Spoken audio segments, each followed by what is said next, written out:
100,000 lahat yun. Mga naman. 100,000. So sabihin natin ang mahal mo sa kanya is 130,000 pesos. Okay? So ang pauna mo is yung lupa na worth 30,000. Yung remaining is yung bahay na worth 100,000. Okay po sir, okay po tayo dun sa ganang usapan. Okay, bukal sa kalooban nyo na tinatanggap niyo po. Okay, alhamdulillah. So pagkatapos noon ay meron ba kayong gusto ng condition kay brother? Wala naman. Okay, ikaw ba mayroon kang gusto ng condition kay sister? Okay, so wala pong condition ha.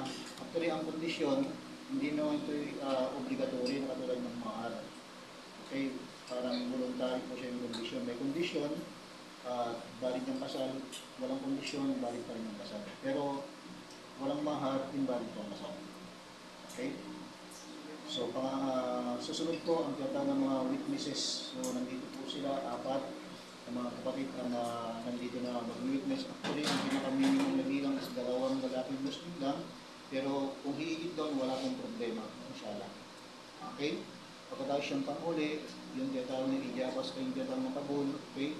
I-offer kita kay brother bilang tumatay yung pinaka-guardian mo, wali mo, saka tatanggapin niya bilang asawa niya.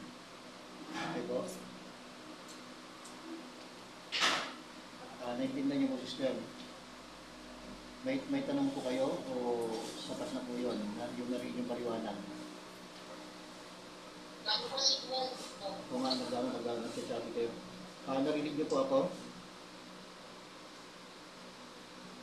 Okay, ako ba nag-isip motion siya?